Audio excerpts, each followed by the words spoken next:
Pagi Pana Bosco. Ya. Baik, anak-anak sekolah minggu boleh naik ke atas untuk mengikuti gurunya. Silahkan. Dan bagi jemaah sekalian saya ucapkan selamat pagi. Ya.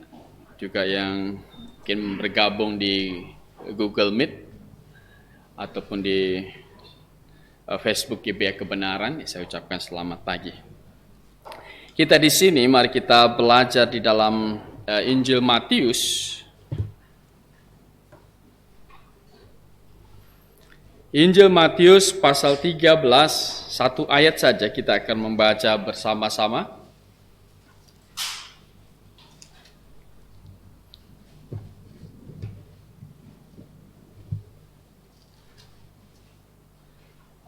Injil Matius pasal 13 di ayat yang ke-44, satu ayat ini mari kita baca bersama-sama. 1, 2, 3. Hal kerajaan surga itu seumpama harta yang terpendam di ladang yang ditemukan orang, lalu dipendamkannya lagi. Oleh sebab sukacita, pergilah ia menjual seluruh miliknya, lalu membeli ladang itu. Kita berdoa. Tuhan Yesus, ya kami sesuai dengan apa yang Engkau perintahkan bagi kami, Tuhan. Di dalam kami menantikan kedatangan-Mu, Engkau mau kami membentuk sebuah jemaat lokal. Dan hari ini kami melakukan kembali berkumpul di tempat ini untuk memuji Engkau dan juga sebagai tubuh-Mu kami belajar firman-Mu, Tuhan. Engkau pimpin kami dalam kami mempelajari firman-Mu ini.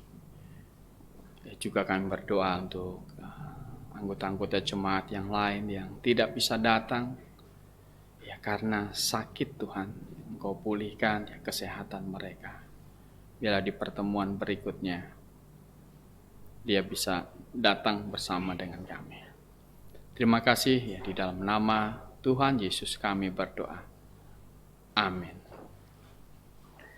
Ya, di Matius pasal 13 ini adalah bicara tentang hal-hal kerajaan surga itu seumpama. Ini bukan membicarakan tentang surga, tetapi hal kerajaan surga ini adalah masa jemaat lokal. Jadi setelah dari Yohanes Pembaptis tampil sampai dengan nanti pengangkatan nanti.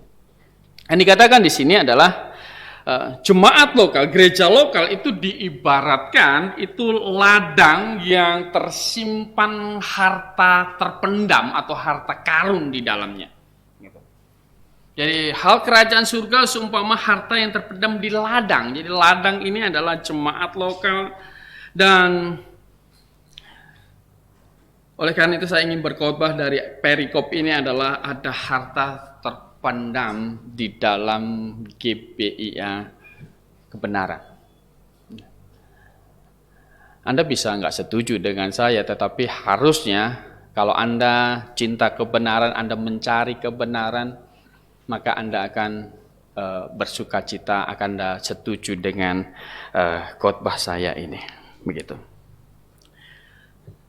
Dan harta apa yang ada di dalam GPIA Kebenaran ini? Apakah kita gali di sini, kita ketemu emas seperti di Freeport sana? Kan tidak, gitu. Bukan itu harta terpendamnya. Harta terpendam yang ditemukan di dalam GBIA Kebenaran memang bukan emas atau perak. Tetapi lebih daripada emas atau perak itu. Karena Amsal 16, ayat 16 berkata bahwa hikmat itu jauh lebih berharga daripada emas atau perak. Jadi hikmat itu jauh lebih berharga. Memperoleh pengertian itu juga jauh lebih berharga daripada harta kekayaan. Bapak Ibu yang dikasihi dalam Tuhan. Yang pertama adalah di dalam Gebeya kebenaran ini ada Injil Alkitabiah. Injil Alkitabiah. Memang ada Injil yang tidak Alkitabiah. Oh banyak. Gitu. Banyak Injil yang tidak Alkitabiah. Alkitab berkata bahwa kita ini diselamatkan karena apa? Iman. Kita diselamatkan karena iman. Itu bukan hasil usaha kita. Gitu. Tapi tahapan dari beriman itu adalah apa? Tahapan dari beriman itu kita mendengar. Jadi kalau tahapan kita bisa beriman yang benar adalah kita mendengar dulu iman yang benar itu. Kita mendengar dulu kebenaran itu. Baru langkah kedua orang beriman yang benar setelah mendengar yang benar maka dia akan menginsafi ketidakbenaran. Insaf gitu. Berbalik dari ketidakbenaran. Kemudian baru dia menerima kebenaran itu. Tetapi langkah pertama sangat penting, mendengar kebenaran itu gitu. Kalau tidak pernah mendengar Injil yang benar, tidak pernah mendengar Injil yang menyelamatkan, orang tidak mungkin diselamatkan. Ya. Oleh karena itu siapapun yang tidak pernah mendengar Injil itu tidak mungkin bisa diselamatkan. Siapapun dia. Ya. Bapak Ibu yang dikasihi dalam Tuhan. Ya tentu kalau kita mendengar yang salah, imannya pasti apa? Salah. Oleh karena itu peringatan Amsal ada jalan disangka orang lurus, ujungnya menuju apa? Ujungnya menuju mau dipikir lurus ini, dipikir benar ini, dipikir tidak salah ini. Tapi menurut pikiran saya, menurut pikiran manusia, menurut standar manusia, enggak salah jalanmu ini. Tapi kalau ujungnya itu bisa menuju maut. Bapak Ibu yang dikasihi dalam Tuhan. Kita punya pengajaran garis zaman dengan jelas. Dari penciptaan, kejatuhan sampai dengan akhir apa? Akhir dunia. Jadi dari kejatuhan sampai dengan akhir dunia, bahwa juru selamat itu mengerucut kepada Tuhan Yesus. Cocok dengan yang Tuhan Yesus katakan. Akulah jalan dan kebenaran dan hidup. Tidak ada seorang pun bisa sampai kepada Bapa. Tidak bisa sampai kepada surga kalau tidak melalui apa? Melalui dia. Oh Bapak Ibu yang dikasihi dalam Tuhan. Kita punya Injil yang jelas sehingga kita bisa memberi penjelasan bagaimana orang yang hidup sebelum Yesus Kristus datang itu masuk surga. Syaratnya sama nggak? Syarat mereka masuk surga dengan syarat kita untuk masuk surga. Sama nggak? Sama. Syaratnya adalah bertobat dan percaya kepada Juru Selamat ini. Kepada Yesus Kristus ini. Sama syaratnya. Jadi dari kejatuhan sampai manusia, terakhir nanti orang bisa masuk surga kalau bertobat dan percaya kepada Yesus Kristus ini. Karena dengan tegas, Petrus berkata bahwa di bawah kolong langit ini, Kisah Rasul pasal 4 ayat 12, tidak ada seorang pun bisa diselamatkan kalau tidak pakai nama Tuhan Yesus. Itu tegas. Bapak Ibu yang dikasihi dalam Tuhan. Hanya kalau di dalam perjanjian lama ini simbolik, ya segala sesuatu ini simbol dari Tuhan Yesus. Jadi untuk mengekspresikan orang bertobat dan percaya kepada Yesus Kristus itu lewat penyembelihan domba apa? Korban. Itu saja. Siapapun bisa diselamatkan lewat ini. Itu. Dan ini bukan hak khusus untuk bangsa Israel. Gitu. Ini bukan hak khusus untuk orang-orang tertentu. Siapapun di dalam perjanjian lama yang menaruh iman demikian bisa diselamatkan. Ada nggak orang non-Israel yang diselamatkan di perjanjian lama? Ada. Karena keselamatan itu bukanlah tertentu khusus begitu. Bahkan kalau kita membaca Keluaran pasal 18, ini menarik di sini. Ada satu pribadi yang luar biasa. Ini Yitro, mertua Musa ini.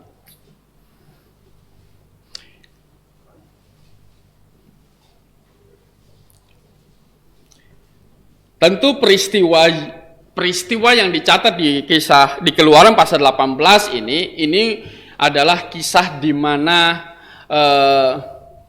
ini belum mau keluar dari Mesir ya kan. Jadi ini sudah keluar dari Mesir begitu, dan Yitro ini akhirnya datang mengunjungi Musa, dan Yitro ini orang Midian, mertuanya Musa. Dia bukan orang Israel, tapi dia berkata di ayat 10, Keluaran pasal 18 ayat 10.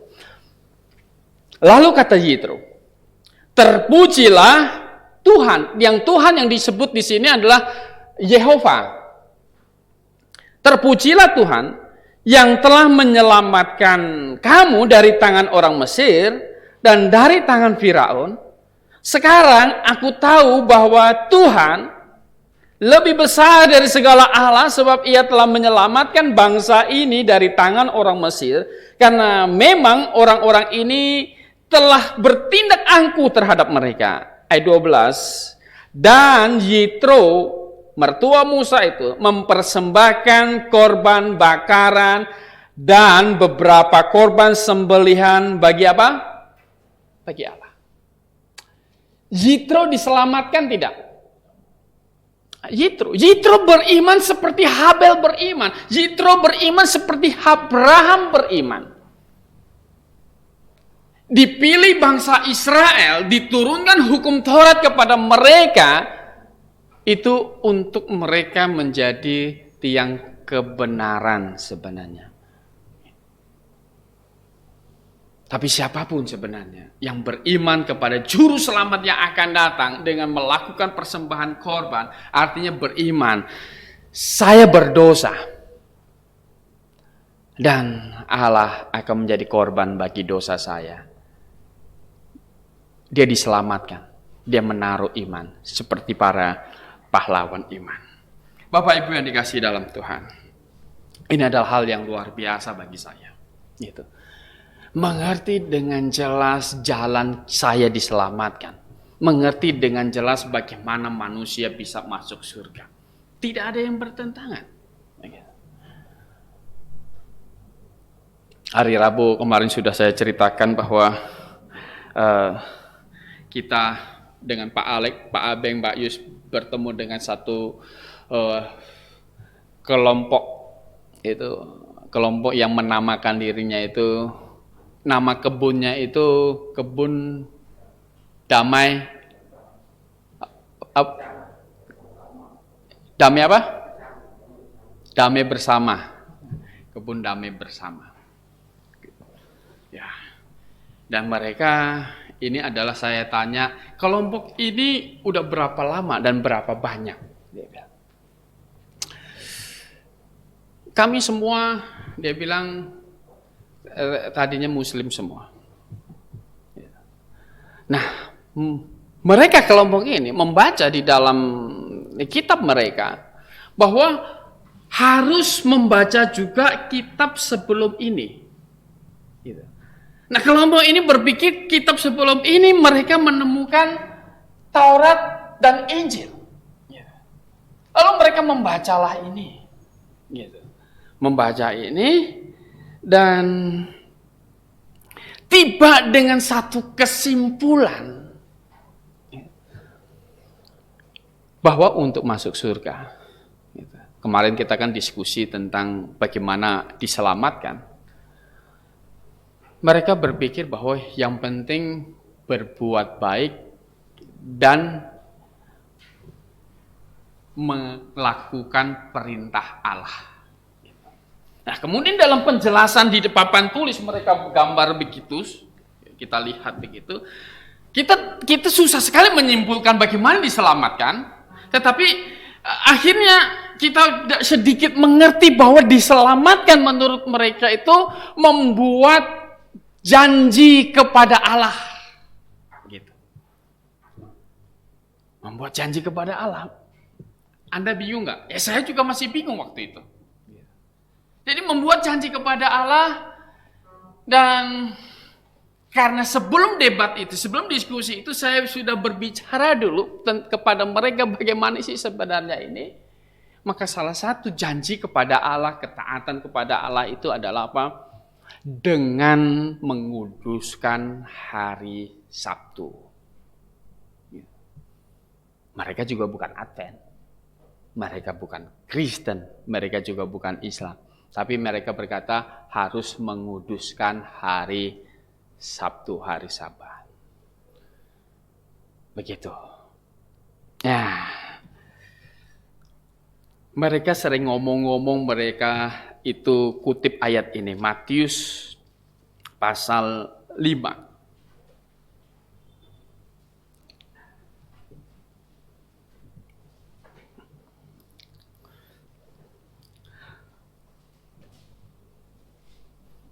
Ini ayat andalan mereka.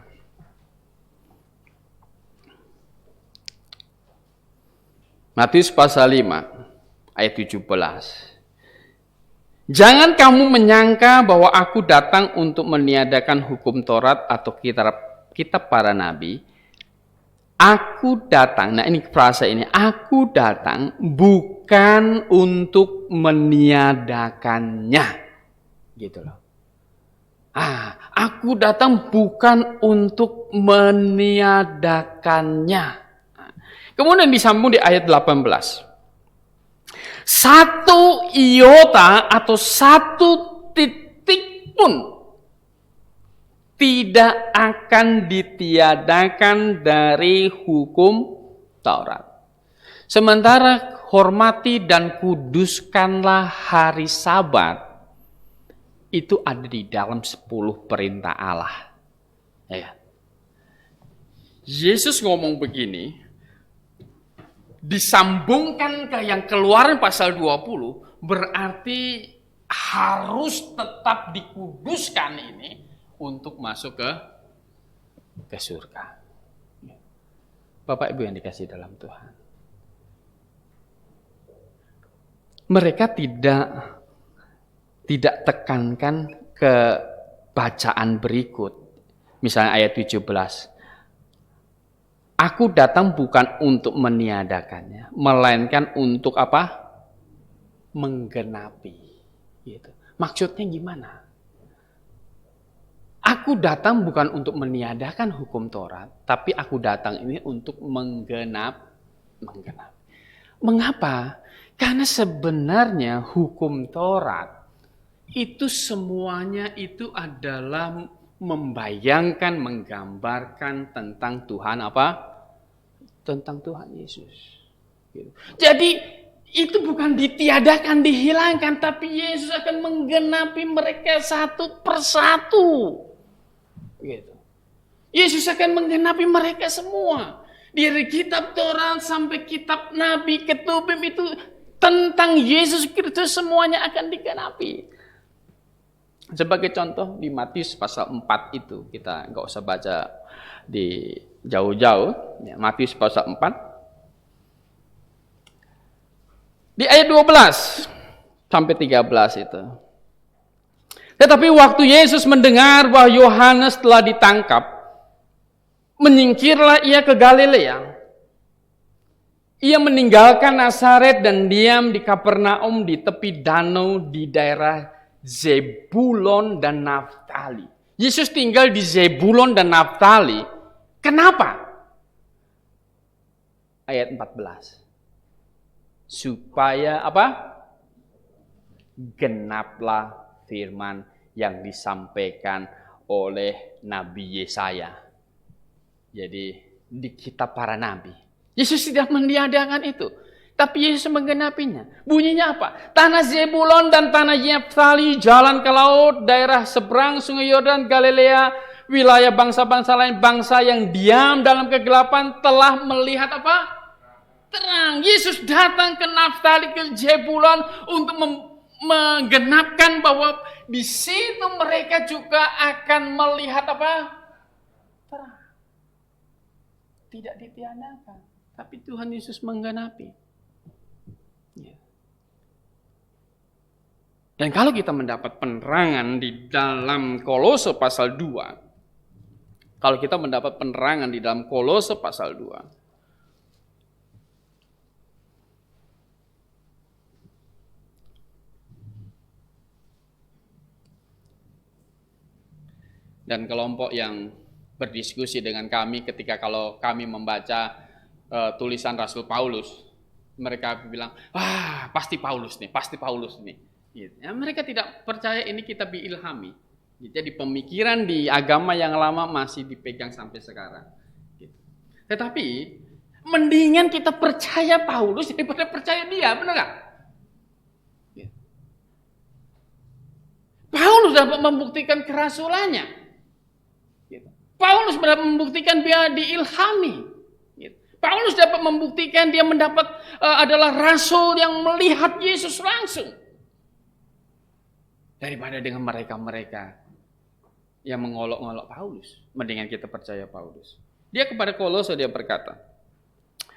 Kolose pasal 2 ayat 16. Karena itu jangan kamu biarkan orang menghukum kamu mengenai makanan dan minuman. Atau mengenai hari raya, bulan baru, ataupun apa? Sabat. Semua itu hanyalah bayangan dari apa yang harus datang, sedang wujudnya ialah Kristus. Jadi menguduskan hari Sabat, ada makanan kudus, ada makanan haram. Itu adalah bayangan untuk siapa? Kristus. Apa yang dibayangkan itu? Dengan menguduskan hari Sabat, dengan menjaga makanan, kita tidak mau makanan haram, kita harus pastikan ini halal. Paulus berkata itu adalah bayangan dari Kristus. Apa yang dibayangkan? Yang dibayangkan adalah kekudusan itu. Bahwa manusia itu perlu kekudusan. Allah tidak mau sesuatu yang cemar. Allah mau ada kekudusan. Dan hanya Kristus yang memberikan apa? Kekudusan. Anda tidak mendapatkan kekudusan di tempat lain. Anda tidak dapat mendapatkan kekudusan oleh karena makanan. Anda tidak mendapatkan kekudusan karena hari kudus. Yang bisa memberikan engkau kekudusan adalah Yesus apa? Kristus. Kekudusan hanya diberikan oleh Yesus Kristus. Dan kita tahu kalau kita lihat garis zaman. Maka sistem penyembahan di dalam perjanjian lama yang tentang simbol-simbol ini itu berhenti sejak tampilnya apa? Yohanes. Apakah ini meniadakan? Apakah berarti ini meniadakan? Tidak. Karena Yesus sudah menggenapinya. Ini tidak meniadakan, Yesus sudah menggenapinya. Dan sejak Yohanes ini Tuhan bikin sistem penyembahan yang baru. Menyembah di dalam roh dan kebenaran. Mengapa? Karena Yohanes Pembaptis ditolak oleh mereka. Kita sudah membaca tadi. Yohanes Pembaptis ditangkap. Yohanes Pembaptis ditolak. Yesus berkata, jikalau mereka menerima Yohanes Pembaptis adalah Elia yang akan datang. Tidak ada jemaat. Tidak ada hukum ibadah. Hakikat menyembah di dalam roh dan kebenaran. Itu akan terus dilanjutkan. Ibadah perjanjian lama tentu akan dilanjutkan. Tidak ada perjanjian baru, tidak ada jemaat. Tetapi Yohanes ditolak oleh mereka. Sistem ibadah berubah. Menyembah di dalam roh dan kebenaran. Tidak perlu hari kudus. Tidak perlu makanan kudus. Yang perlu adalah makanan higienis, benar nggak? Tidak ada cacing pitanya, gitu. Semua boleh dimakan dengan ucapan syukur lagi. Bapak Ibu yang dikasihi dalam Tuhan. Dan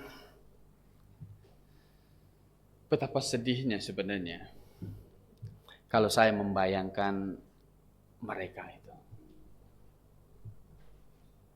Bisa bayangkan. Mereka keluar dari agama mereka yang lama. Membaca Taurat dan Injil. Tapi belum diselamatkan juga.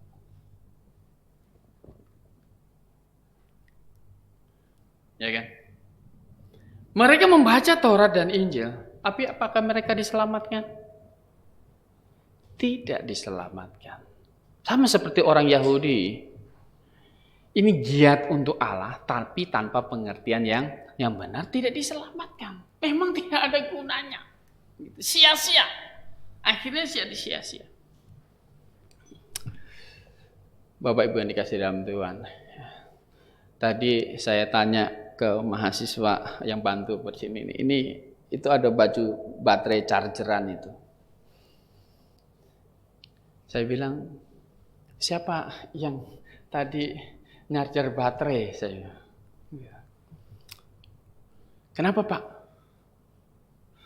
Saya bilang, ini kalian nyarger baterai ini tanpa pengertian yang benar. Dia min plusnya terbalik gitu. Jadi kan gak ngisi baterainya, min plusnya terbalik gitu. Waduh, kalau diteruskan ngisi gak itu? Ya tetap gak ngisi, kan gak sesuai dengan min plusnya. Ini sudah dilakukan, sudah. Tetapi salah. Ada gunanya? Nggak ada gunanya. Bapak Ibu yang dikasihi dalam Tuhan. Ya. Jadi, dan untung kita sudah mendengar Injil yang benar. Ya enggak? Kalau tidak mendengar, kalau tidak ada yang mengajar, tidak ada yang menuntun kita kepada Injil yang benar, mungkin saya seperti salah satu dari mereka juga. Ya, saya salah satu dari mereka juga. Juga tidak diselamatkan. Juga tidak memiliki iman yang benar. Dan Bapak Ibu yang dikasihi dalam Tuhan. Maka di GBI kebenaran ini ada Injil Alkitabiah ini menjadikan satu bagi kita adalah, bagi saya sendiri, ini harta terpendam itu. Harta terpendam itu. Dulu saya kecil, saya berpikir bahwa nanti semua juga masuk surga. Saya berpikir seperti itu. Ya. Jadi tidak ada pemikiran saya jalan ke surga yang pasti, yang satu-satunya itu. Saya pikir semua masuk surga. Kalau orang berpikir nanti semua masuk surga, itu sudah iman yang salah atau iman yang benar? Itu iman yang salah. Gitu. Tidak semua orang akan masuk surga. Bahkan tidak semua di dalam kekristenan juga akan masuk apa? Masuk surga.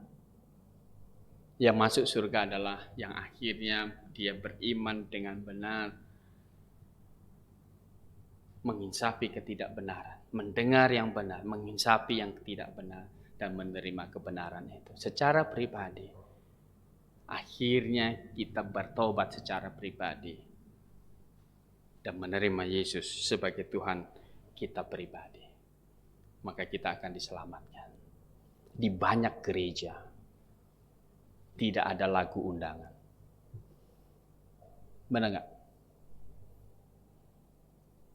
Anda ketemu gereja selain kita di GBI ini yang ada undangan ketika kebaktian untuk memberi kesempatan orang bertobat terima Tuhan Yesus? Nggak ada. Saya dulu di gereja baptis juga, tapi tidak mendapat itu. Bapak Ibu yang dikasih dalam Tuhan. Karena orang diselamatkan, dia harus membuat satu keputusan, menerima secara pribadi. Kalau Anda tidak menerima secara pribadi, Anda pun tidak akan diselamatkan.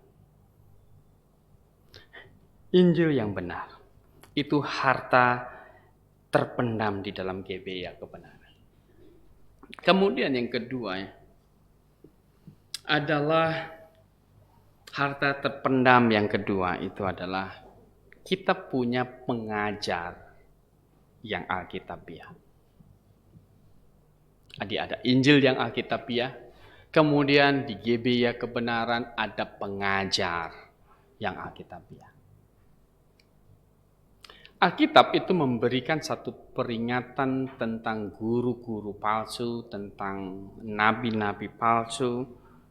Dan itu harus menjadikan kita itu sebagai satu perhatian penting bagi kita. Memang ada. Bahkan Yesus berkata memang penyesatan itu harus ada loh. Jadi penyesatan itu harus ada. Tetapi Tuhan Yesus berkata celakalah yang apa? Yang mengadakannya. Gitu. Harus ada, tapi celakalah yang mengadakannya. Bapak Ibu yang dikasih dalam Tuhan, tentu syarat di dalam pengutusan penginjil pergi ke satu tempat, gereja pengutus itu memberikan satu persyaratan bahwa yang akan diutus ini dianggap sudah cakap mengajar orang. Gitu. Karena syarat pentabisan itu seperti dalam 1 Timotius pasal 3. Jadi mereka yang diutus dianggap oleh gereja yang mengutus adalah orang yang cakap mengajar orang, yang sanggup mengajar kebenaran. Maka dia akan diutus. Bapak Ibu yang dikasih dalam Tuhan. Yang penting adalah ajarannya itu alkitabiah. Dan salah satu ciri ajaran alkitabiah adalah ayat yang satu dengan yang lain itu tidak terjadi kontradiksi. Dan ciri ajaran alkitabiah biasanya, yang tidak alkitabiah biasanya adalah dia menekankan ke satu bagian, tetapi dia menolak bagian yang lain. Gitu. Kalau kita ambil contoh beberapa, mereka menekankan satu bagian, tetapi menolak bagian yang lain, akhirnya kesimpulannya menjadi salah. Misalnya kalau kita membaca Matius pasal 24.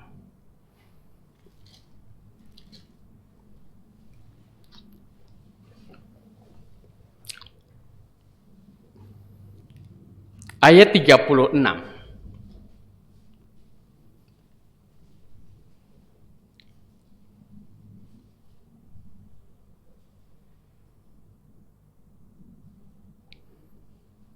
Tetapi tentang hari dan saat itu, ini bicara tentang kedatangan dia, kedatangan Tuhan, hari Tuhan,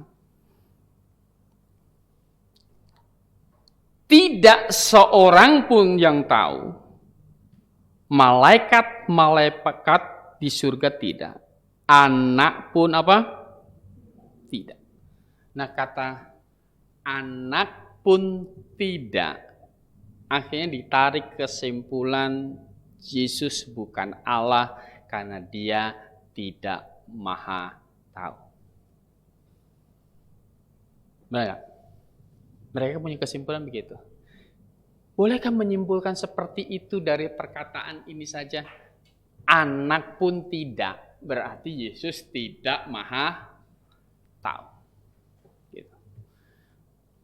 Apakah setiap pertanyaan itu harus dijawab? Sebenarnya juga tidak. Gitu. Apakah orang yang tidak menjawab pertanyaan kemudian kita bilang, kamu nggak tahu?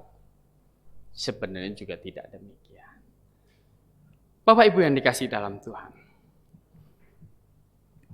Kalau kita melihat garis zaman, maka kedatangan Tuhan ini sebenarnya akan ada dua fase. Kalau di dalam perjanjian lama, kedatangan Tuhan itu akan dilihat hanya seperti satu fase. Memerintah. Gitu. Jadi datang memerintah, padahal datang memerintah di eskatologi perjanjian, datang memerintah juga dengan datang mati di atas kayu salib kan begitu. Nah, sebenarnya ke depan itu fase kedatangan Tuhan itu memang akan jadinya dua. Yang fase pengangkatan dan fase dia akan turun menjejakkan kaki di bukit Zaitun. Di pasal 24 ayat 29 sampai dengan 35 ini adalah yang fase dia akan turun di sini menjejakkan kaki di bukit Zaitun. Nah, kemudian kapan? Anak pun tidak. Mengapa? Karena dilanjutkan dengan ayat 37 sampai dengan 44 itu fase pengangkatan. Yang pengangkatan ini datangnya seperti apa? Seperti pencuri. Nah, kalau pengangkatan ini datangnya seperti pencuri, benar nggak Tuhan Yesus berkata bahwa anak pun tidak? Ya benarlah. Karena akan ada pengangkatan dulu yang memang waktunya tidak ditetapkan. Begitu. Jadi itu bukan untuk meniadakan kemahatauan Yesus tentunya. Dan Yesus memang tidak berperan untuk memberitahu itu. Kemudian ada ayat lagi. Kemarin pas seminar yang kemarin, ada orang yang belakangan ini, dia menunjukkan ayat kepada Pak Suhento sebagai argumentasinya, itu Lukas pasal 1 ayat 41.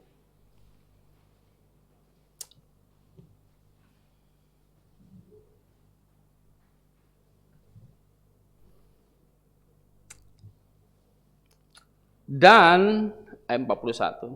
Dan ketika Elisabet mendengar salam Maria, melonjaklah anak yang di dalam rahimnya, dan Elisabet pun penuh dengan apa? Roh Kudus.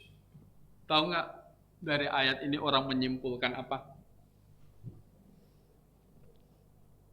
Dia menyimpulkan bahwa bayi itu perlu diinjili. Karena dari mana? Ya karena kan dia sudah bisa dengar. Gitu kan. Jadi waktu Maria datang ke rumah Elisabet, Yohanes di perut Elisabet itu melonjak. Gitu. Kata melonjak ini disimpulkan berarti bayi supaya masuk surga harus diinjili dulu.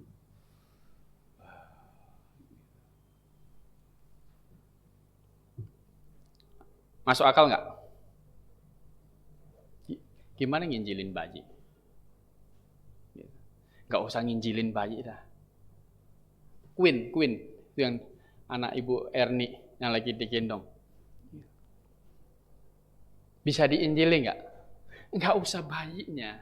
Tapi yang sudah lahir lah, sudah ada, sudah digendong-gendong. Gimana nginjilinya coba?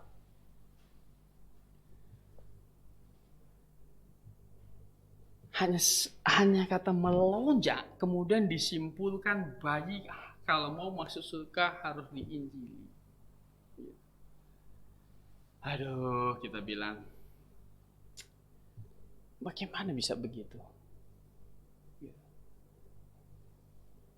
Bapak Ibu yang dikasih dalam Tuhan, bayi memang masuk surga, benar nggak?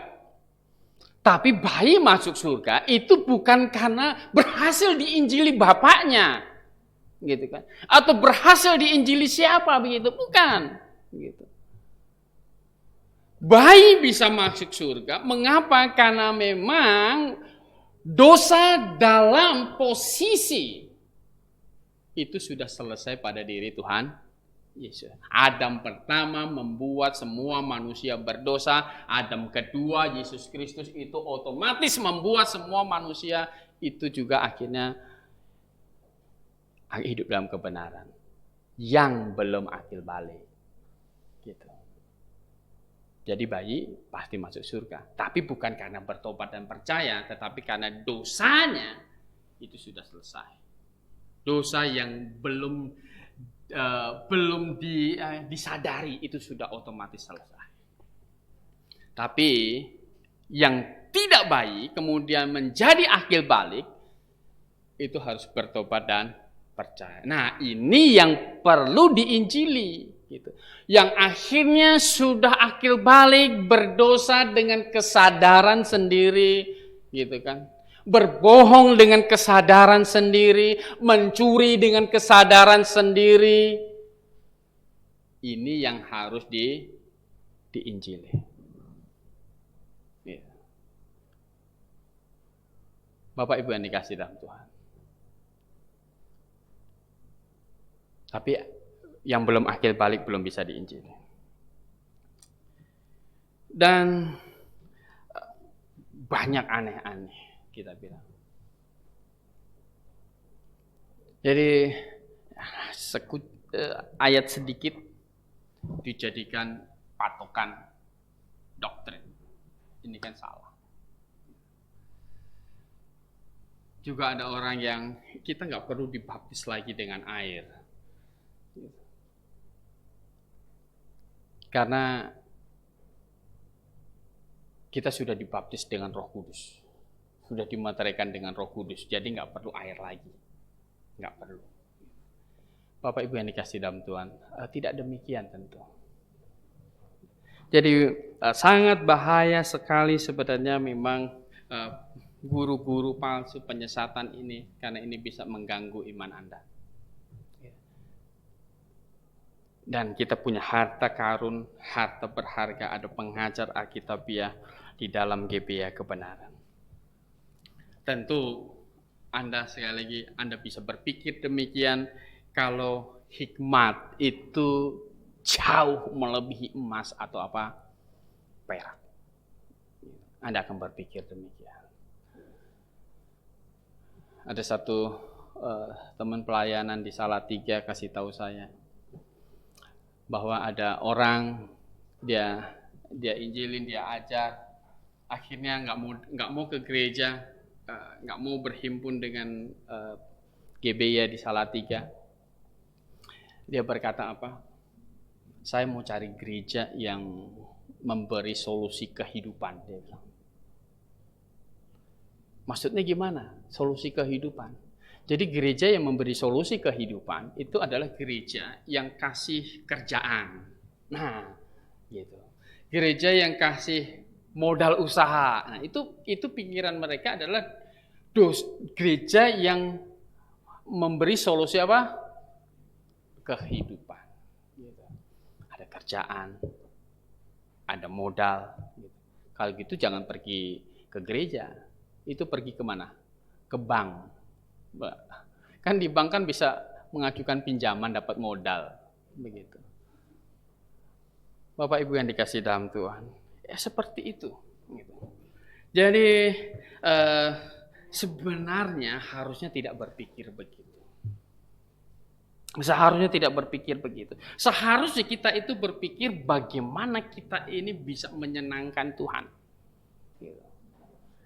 Kepada Samuel berkata begini, lebih baik, jauh lebih baik mendengar daripada korban apa? Bakaran. Jauh lebih baik mendengar daripada korban bakaran, katanya. Karena kalau salah itu seperti dosa pendurhaka, katanya. Bapak Ibu yang dikasih dalam Tuhan. Jadi kalau kita berpikir, kalau kita menyenangkan Tuhan, kita mentaati Tuhan, kira-kira sanggupkah Tuhan mencukupi kebutuhan kita? Nah, kalau kita mau menyenangkan Tuhan, seturut dengan perintah Tuhan, sanggupkah Dia untuk mencukupi kebutuhan kita? Orang beriman akan berpikir sanggup. Allah sanggup. Begitu. Waktu Israel membangun bait Allah, waktu Salomo membangun bait Allah, siapakah yang membiayai? Tuhan menggerakkan Raja Hiram, katanya, untuk kirim barang-barang berharga ke Yerusalem. Allah menggerakkan Koresi untuk mengizinkan bangsa Israel pulang dari pembuangan, membangun kembali rumah bagi Tuhan. Allah sanggup. Allah sanggup. Allah bisa mengubah hati raja. Bapak Ibu yang dikasihi dalam Tuhan. Naomi itu pernah pergi meninggalkan Bethlehem, pergi ke Moab, karena di Bethlehem waktu itu terjadi kelaparan. Anda tahu artinya Naomi? Naomi itu, Pak Priya kan punya anak Naomi. Ya, menyenangkan. Gitu. Arti Naomi itu menyenangkan. Gitu. Tapi setelah dia pergi dari Moab, suaminya mati, 2 anaknya mati, dan dia pulang ke Bethlehem lagi. Tetangga-tetangganya bilang, Naomi pulang, Naomi pulang. Naomi bilang apa? Jangan panggil Naomi lagi. Panggil aku Mara. Kenapa marah? Pahit. Jangan panggil Naomi lagi. Panggil Mara. Pahit. Bapak Ibu yang dikasih dalam Tuhan. Kalau salah satu anggota keluarga kita tidak diselamatkan,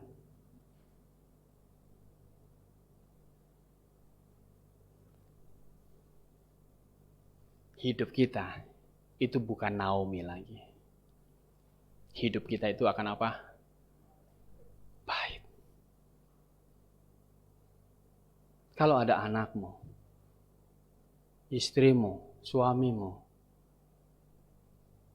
akhirnya tidak diselamatkan karena disesatkan oleh guru-guru palsu.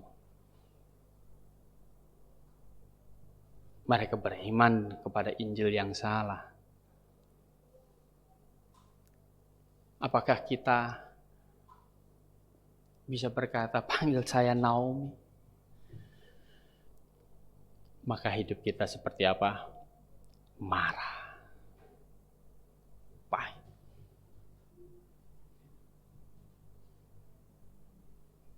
Bapak Ibu yang dikasih dalam Tuhan. Naomi salah, dia tinggalkan Bethlehem. Naomi salah, dia pergi ke Moab. Orang beriman tidak demikian. Orang beriman mengutamakan imannya tetap benar. Orang beriman tidak lagi mengutamakan tentang emas perak di dunia ini. Anda tinggalkan gereja yang benar untuk pergi karena urusan emas perak. Anda akan datang nanti, jangan panggil aku Naomi, panggil aku apa? Marah. Sedih sekali.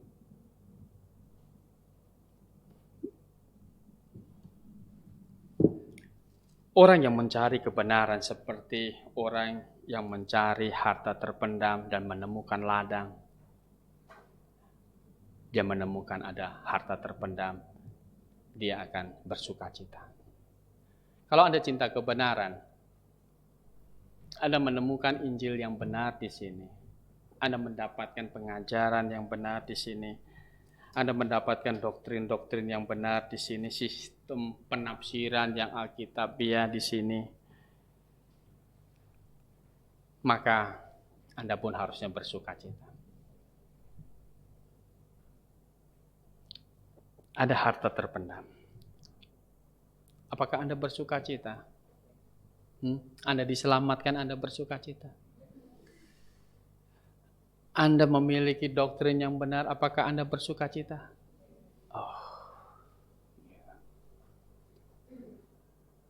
Bapak Ibu yang dikasih dalam Tuhan. Bisa karena satu ayat. Bisa bayangkan, bisa karena satu ayat. Anak pun tidak. Hanya itu, anak pun tidak. Diambil kesimpulan Yesus tidak maha tahu. Nah, kalau Yesus tidak maha tahu, berarti dia bukan Allah.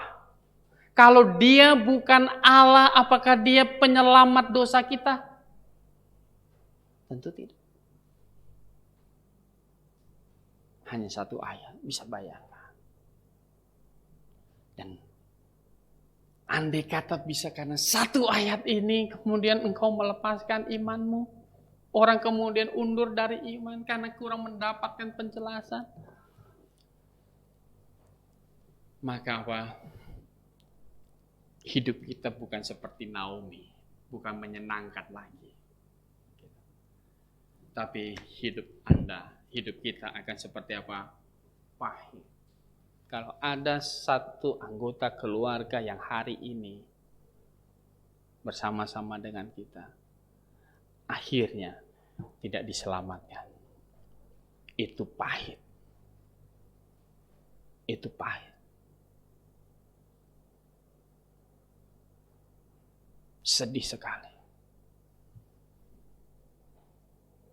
Tapi kebahagiaan yang kekal adalah kalau kita mendapati seperti Rasul Yohanes menulis, aku bersukacita karena aku mendapati separuh dari anak-anakku hidup dalam kebenaran.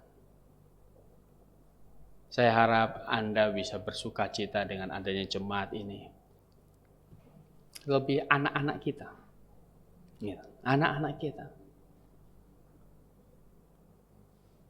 Harusnya Anda bisa melihat ada kebenaran, ada harta terpendam di sini.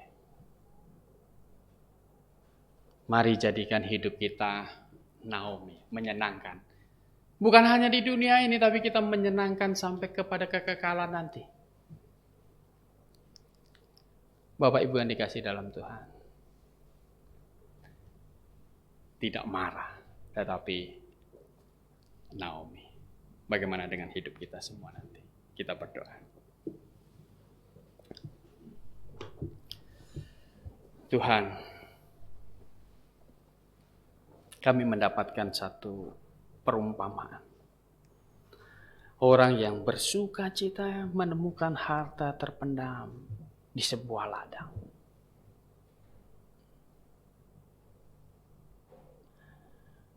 Dan ini adalah satu perumpamaan tentang jemaat Tuhan.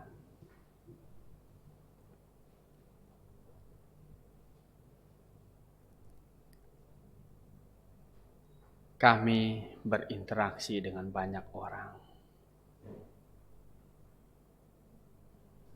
yang kami juga ikut bersedih tentang mereka, Tuhan.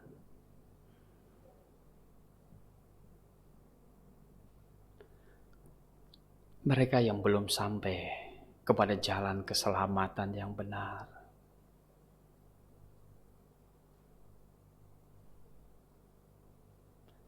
Mereka yang masih melewati jalan yang salah.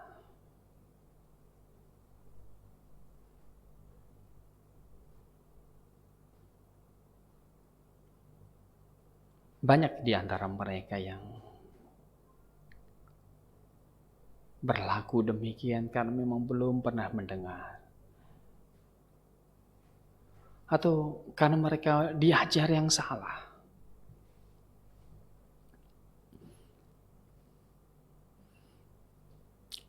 Dan kami melihat ada banyak yang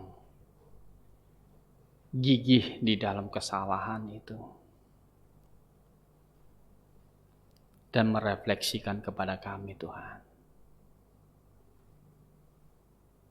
Betapa kami harusnya bersuka cita.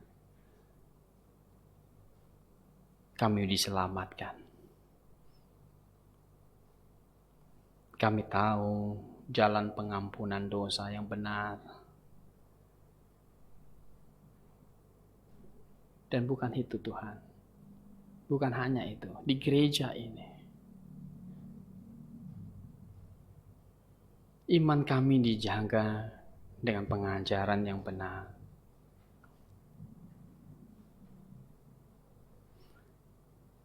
Kami tidak diombang-ambingkan lagi.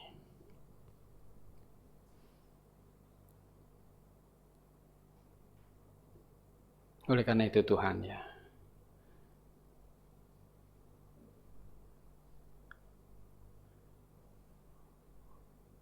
kami akan terus ya membangun jemaat ini. Dan kami tahu Engkau yang akan memenuhi segala keperluan kami. Engkau akan memberi kecukupan Tuhan. Seperti Engkau mencukupkan di masa lalu bangsa Israel membangun bait Allah. Engkau akan mencukupkan kebutuhan mereka, hidup mereka. Dan demikian juga kami. Kami ada di dalam jemaat yang benar. Kami sedang membangunnya. Kami punya tugas terus untuk mewartakan kebenaran. Dan kami tahu Engkau yang akan memberi kecukupan untuk segala kebutuhan kami juga. Kami beriman seperti itu. Oleh karena itu Tuhan ya, Engkau terus pimpin kami. Biarlah sukacita kami memiliki harta yang terpendam di jemaat ini. Itu terus meluap, terus berkobar-kobar terus. Kami terus mengasihi-Mu. Terima kasih Tuhan, dalam nama Tuhan Yesus kami berdoa. Amin.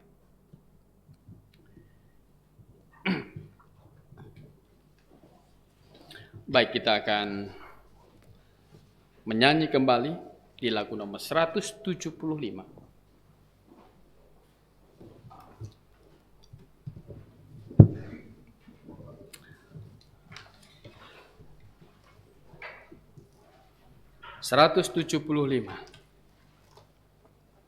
Mari majulah. Kalau Anda